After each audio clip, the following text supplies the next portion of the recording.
Bem, a gente convidou aqui César Bergo para traçar um perfil econômico do economista e do político Delfim Neto. César conviveu com Delfim, foi aluno em determinados momentos ali do Delfim e tem uma percepção até da história econômica muito importante. E aí eu começo a pergunta para o César, aqui a entrevista para o César, perguntando o seguinte: César, quem foi Delfim Neto? Boa tarde, Léo. Realmente, assim, existe muita discussão com relação à personalidade da pessoa, né, Delfim Neto. Mas talvez não exista uma personalidade no Brasil com tanta longevidade como o próprio Delfim Neto. Ele vem desde a década de 60, sempre expoente na questão da economia. Na década de 50 nós tivemos um grande economista, que é o Eugênio Boudin. Depois temos o Otávio Bulhões, Gouveia de Bulhões, e ele dá sequência a isso. Ele era um jovem, né? Ele foi o ministro mais jovem, 38 anos de idade, quando ele assumiu o Ministério da Fazenda. Ele vinha de São Paulo, ele era secretário da Fazenda de São Paulo. Então, ele teve uma carreira de professor, né? E isso habilitou ele para poder assumir esse posto no Ministério da Fazenda tão jovem.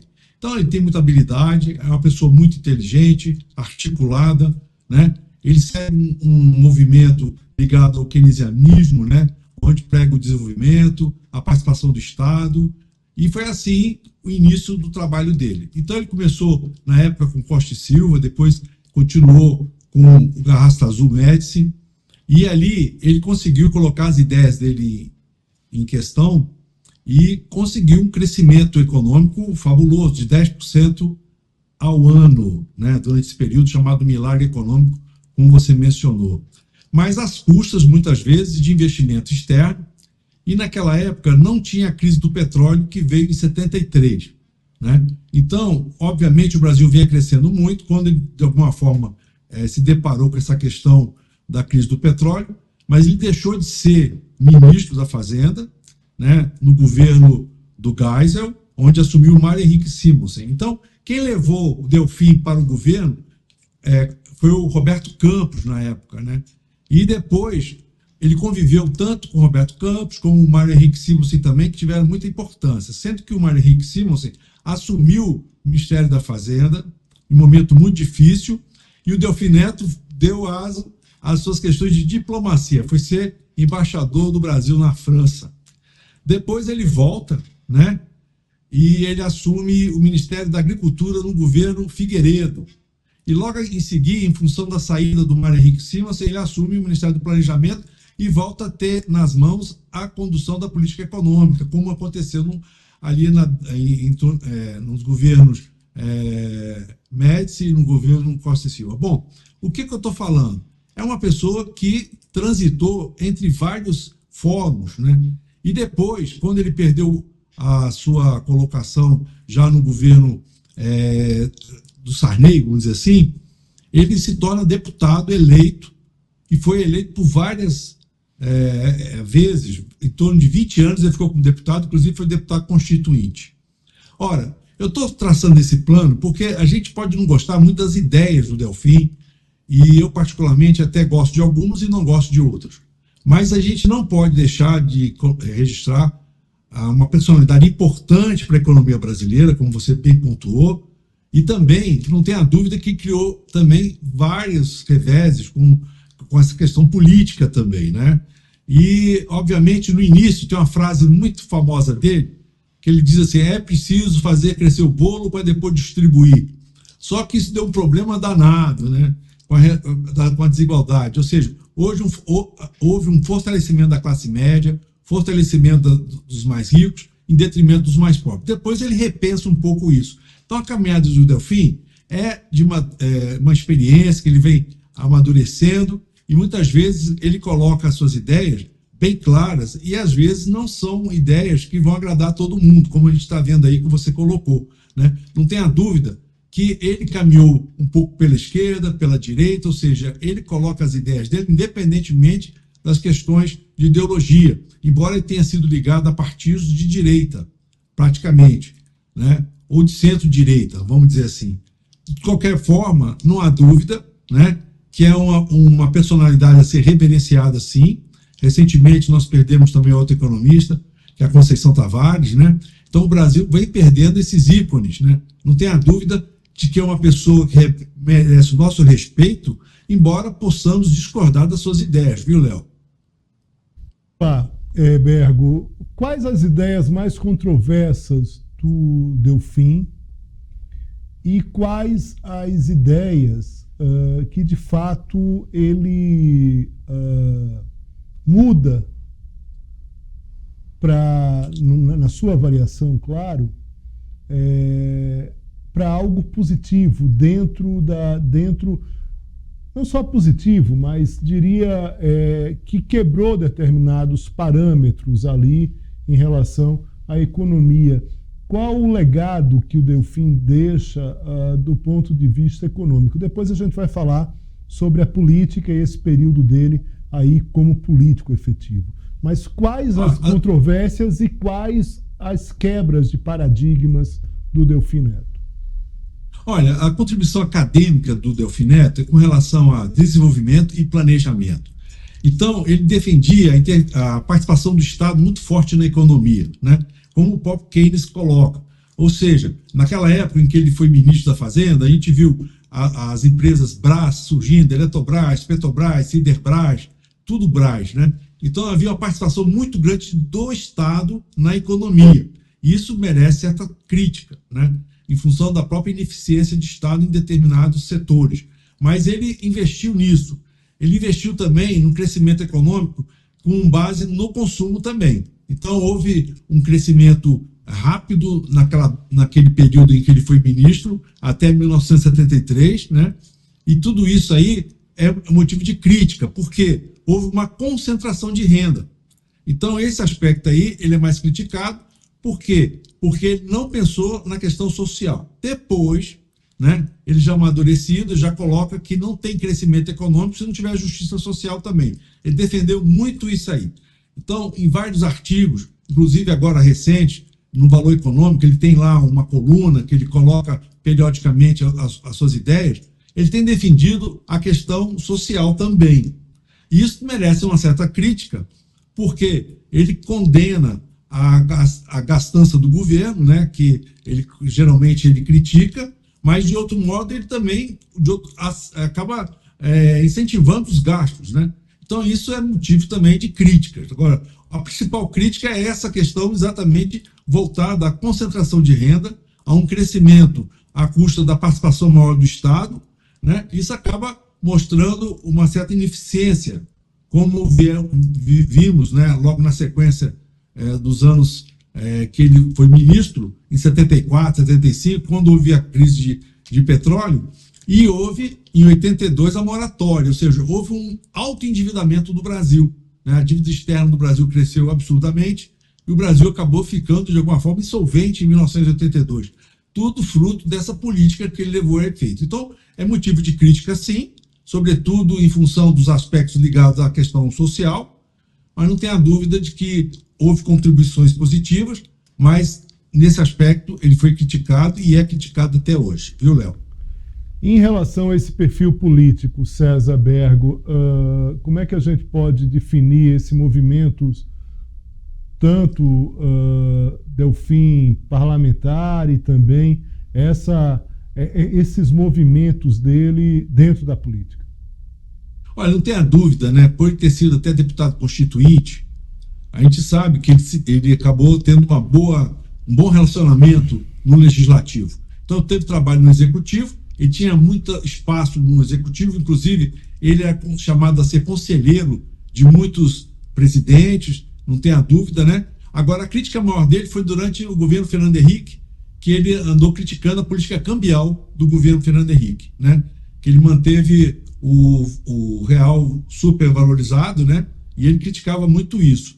No tocante à questão política, né, ele teve bom relacionamento com setores de controle, teve a questão também de leis importantes que ele encaminhou para efeito da economia. Então, politicamente, ele agiu de maneira bem ativa, né, como parlamentar, Mas não tenha dúvida que alguns aspectos, né, depois que ele deixou de ser deputado, ele passou a ser um consultor. Então ele falava em questões macro, inclusive como conselheiros também do próprio presidente Lula, da presidente Dilma. Então ele tinha uma influência muito grande nos meios acadêmicos e sempre com palestras e com comentários e debates, ele acabou contribuindo, né, para esse efeito positivo na economia na época em que ele atuou como parlamentar. Tinha um humor muito fino, né, César? Ele era uma pessoa, eu diria assim, não tinha gente, você não conseguia ficar com raiva, né? Eu tive a oportunidade de ter algumas aulas com ele. Ele é muito inteligente, ele é muito perspicaz, oportuno nos comentários, né? Então, mesmo que você discutisse com ele algo técnico, ele sabia conduzir aquilo ali de uma maneira a não criar uma rusga, né? Que você ficasse com raiva dele. Ele sempre bem-humorado, agora às vezes ele fazia alguns comentários, né? Tipo, eu me lembro quando ele fez um comentário sobre a empregada doméstica, né? Que ele falou assim, que quem teve esse animal já teve, que não ia ter mais. Ou seja, depois ele acabou pedindo desculpa desse aspecto, né? Mas era uma pessoa sarcástica também, muitas vezes com os opositores, né? Agora, não tenha dúvida que eu não lembro de ter levado desaforo para casa, viu, Léo? Sempre quando você se dirigia a ele, tinha uma resposta, e a resposta sempre rápida, e ele sempre deixava, às vezes, o interlocutor no corner, né? Então, ele é uma pessoa muito inteligente, não tenha dúvida, há de se destacar essa qualidade do Delfim Neto. César, vamos fazer aqui uma lista aqui de economistas e de pensadores econômicos desse país. Eu vou lhe deixar de fora dessa lista, tá certo? Por uma consideração aqui, afinal de contas, você vai fazer a lista. Mas vamos lá, vamos tentar pensar aqui em 5 pensadores ou 5 economistas que fizeram diferença. Você falou aí da Maria da Conceição Tavares, que eu acho que você vai incluí-la nessa lista. E eu queria saber, Delfim está nessa lista? Quem mais está nessa lista? Vamos colocar 5. Olha, eu colocaria, assim, primeiro, o da década de 50, o Eugênio Boudin, que a questão da política monetária, todo o arcabouço acadêmico que ele nos deixou. Depois, Otávio de Bulhões também, que foi um pouquinho antes de Delfim. E o próprio Delfim eu incluo nessa lista também. O Mário Henrique Simonsen eu incluo também nessa lista. A Maria Conceição Tavares. E também, assim, tinha os Delfim Boys, né, que a gente chamava, né? E o Pastore era um deles, né? Ou seja, o Iocó também era um deles. Ou seja, existe um grupo de economistas que o Delfim trouxe para a seara federal. Mas não tenha dúvida que, ficando nos 5 nomes, eu falaria nesses 5 e eu teria outros para incluir, mas no primeiro momento colocaria esses 5, tá, Léo, que você me pediu. O Delfim volta em determinado momento para o governo para substituir o Simonsen, né? Mas aí não é na economia, no planejamento, né? Não, mas ele vai para o Ministério da Agricultura, né? Certo. E nisso há uma crise que o próprio Mário Henrique Simonsen cria, e o Mário Henrique Simonsen entrega a carta de demissão e deixa de ser ministro do Planejamento. Naquela época, como aconteceu até no governo Bolsonaro, né, que o governo Bolsonaro reforçou o Ministério da Fazenda. Naquela época, reforçou o Ministério do Planejamento. E o ministro do Planejamento era o Simonsen. E parece que existia um desentendimento entre o Simonsen e o Delfim. Não era uma coisa assim bem tranquila a convivência de ambos, não. Mas, uma vez que saiu o Simonsen, o Delfim foi convidado para ir para o Planejamento e assim ele tomou as rédeas da economia novamente. Então, foi um período que, infelizmente, o país ele perdeu muito em termos de crescimento econômico, tinha até recessão, né? Mas, de qualquer forma, ele voltou à seara como comandante da economia um pouquinho depois do Simonsen, em 1974, era o Simonsen, aí o Figueiredo é eleito, e nisso o Figueiredo convida o Delfim a ser ministro da Agricultura. Inclusive, eu lembro que me parece que ele chamou o Iocó para cuidar daquela área de latifúndios e tal, né? Que seria um INCRA da época, né? Mas não tenha dúvida de que houve esse movimento sim, Léo. E ele assume o planejamento e assim ele fica até o final do governo Figueiredo. Tudo bem, não, eu estou lembrando aqui porque tem um livro do Thomas Trauman que chama O Pior Emprego do Mundo, que é justamente sobre os ministros da economia, e aí tem uma parte que nesse momento, tenho quase certeza disso, não voltei ao livro, mas a história é muito boa para a gente perder nessa conversa, que diz o seguinte, que Simon se sai, pede essa demissão que você comenta, vai para o Rio de Janeiro, vai ali para a praia, os repórteres cercam ele ali enfim, ali na calçada, naqueles calçadões ali, e perguntam para ele o que é que ele está se sentindo. Ele diz, olha, eu estou me sentindo um tenor, acho que era o tenor que ele falava, que acabou de participar de uma apresentação, errou tudo, foi vaiado, mas no final diz, olha, vocês estão me vaiando aqui porque você não sabe quem está vindo, o tamanho da encrenca, né, do meu substituto aqui. O substituto era justamente o Delfim Neto. César Bergo, muito obrigado aqui pela presença aqui com a gente. Um forte abraço para você, viu? Ô, querido Léo, muito obrigado pelo convite. É um prazer sempre, sobretudo, falar sobre essa pessoa do Delfim Neto, independente das questões políticas e tudo. Realmente, era uma pessoa muito capacitada em termos de conhecimento acadêmico, não tenha dúvida, deixou muitos livros, muitos escritos. Isso vai ser muito importante para nossas análises econômicas. Um grande abraço, Léo, e até a próxima.